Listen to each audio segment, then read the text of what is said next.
Hey guys, it's My Thoughts, and I've had a lot of people ask me to do this, and I've recently just come into a bunch of them, so this is going to be a mod guide for the Nerf Hyperfire Dart Tag Blaster. Now, one of the things that makes me want to do this one, and I don't know if you can see, but it has this weird issue where the dart restrictors pop the darts out of the barrel. And so I definitely want to get rid of them for that reason. And then I'll also do a mod guide because a lot of people have been asking for it. Now I'm going to do a quick firing demonstration so you guys can have something to refer back to afterwards. That's really annoying, by the way. It's like whack-a-mole almost. Good God. Alright, hold on. Alright, there we go.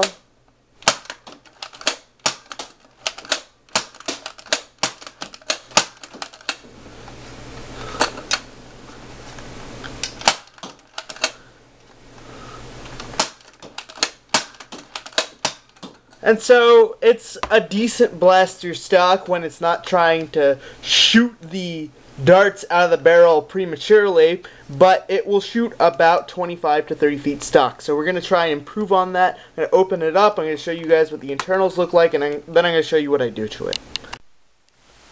Alright, so I'm in my awesome basement modding room. As you can see, this is lots of fun. So if you hear any strange noises, it's not my fault, but a lot of the pipelines for the house run through this room. So anyway, I have taken out all the screws. Now there are 16 screws in total, and 14 of them are gonna look like this. It's a average size screw, I guess, but it has a large head.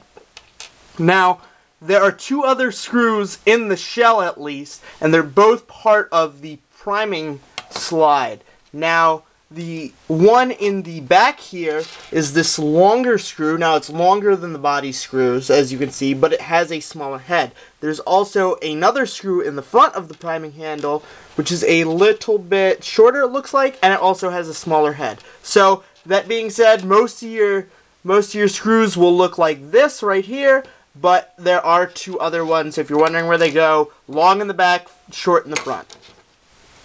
Now once you do that, you should be able to open your blaster fairly easily. I didn't have any problems. I did already remove the little tactical rail accessory so it wouldn't go flying off anywhere. Mine didn't fly out when I opened it, but yours might, so just be aware of that. And when you open it up, you get this. Now these are your internals right here. Sorry for the poor lighting, but again, I'm in the basement, so I have to kind of do the best I can. All these internals are black, which just makes them harder to see with the poor lighting. But this is the entire rotation mech for the turret, and that should come out easily.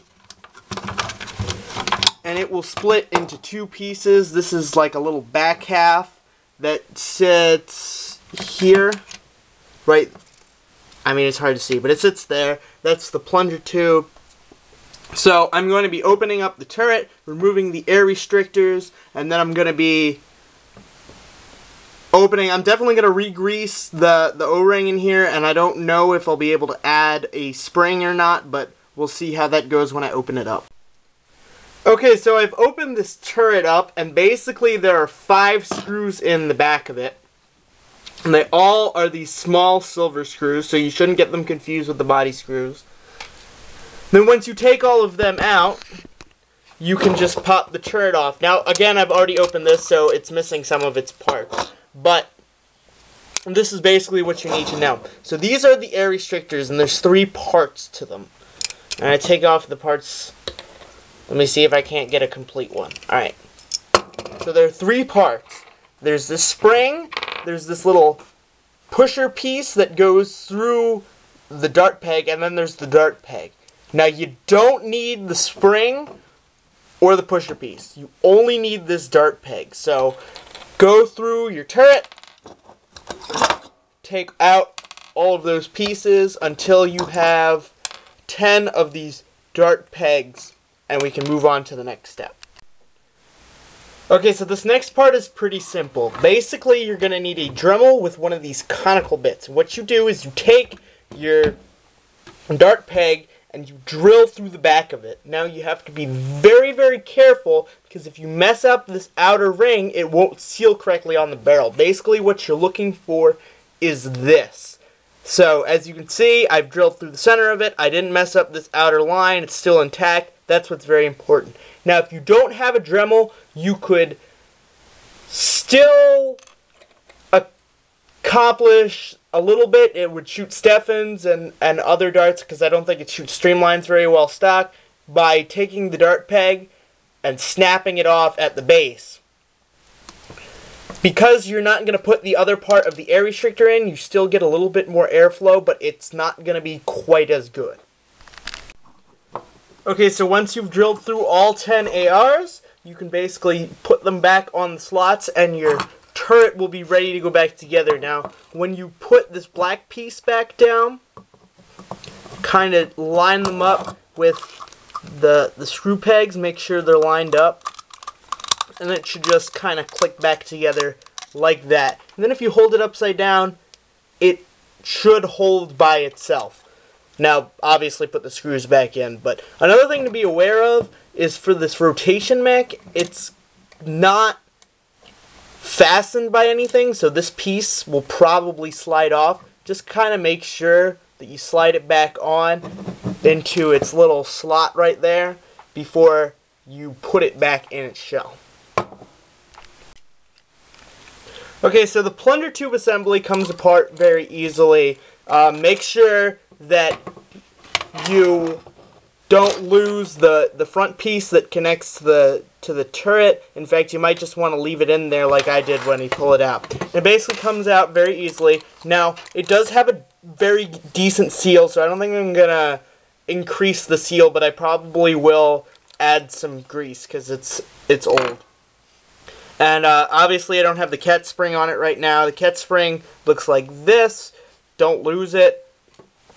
Now if you want to add a spring, basically the way you do that is you take your catch and you can just slide it off the back. Then you take another spring, and a larger spring is better, but you can't use anything too large because it's just not that large of a blaster. This is a spring. I don't know what it's from. I'm almost positive it's one of the return springs for the barrel in a pistol splat, but I'm not positive. And you basically just twist it on.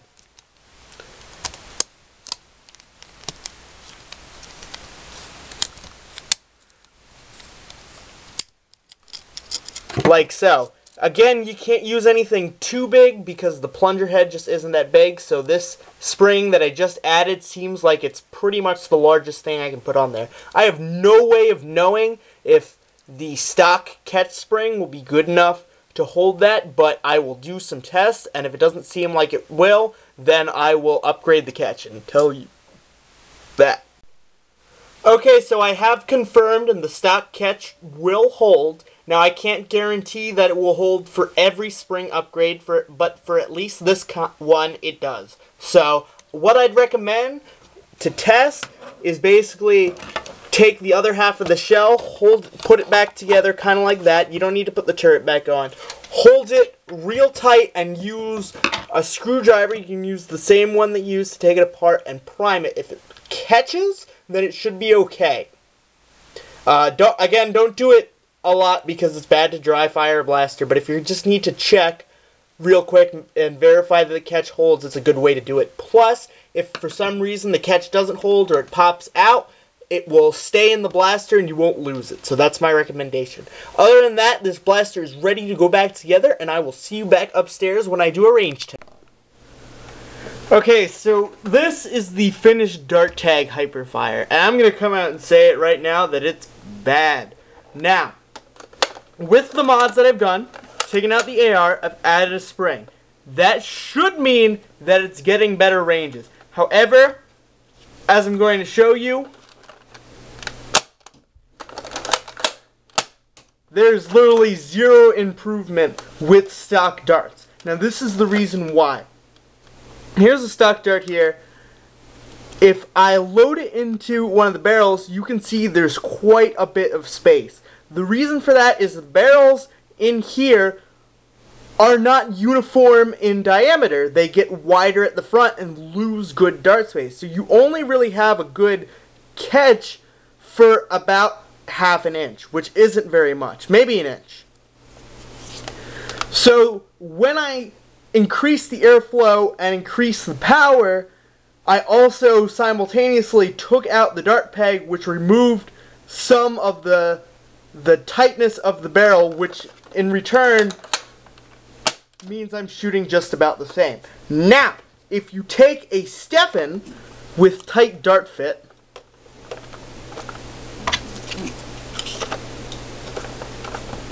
you will see that it's doing much better. In fact, it shoots about 45 to 50 feet with Stefans.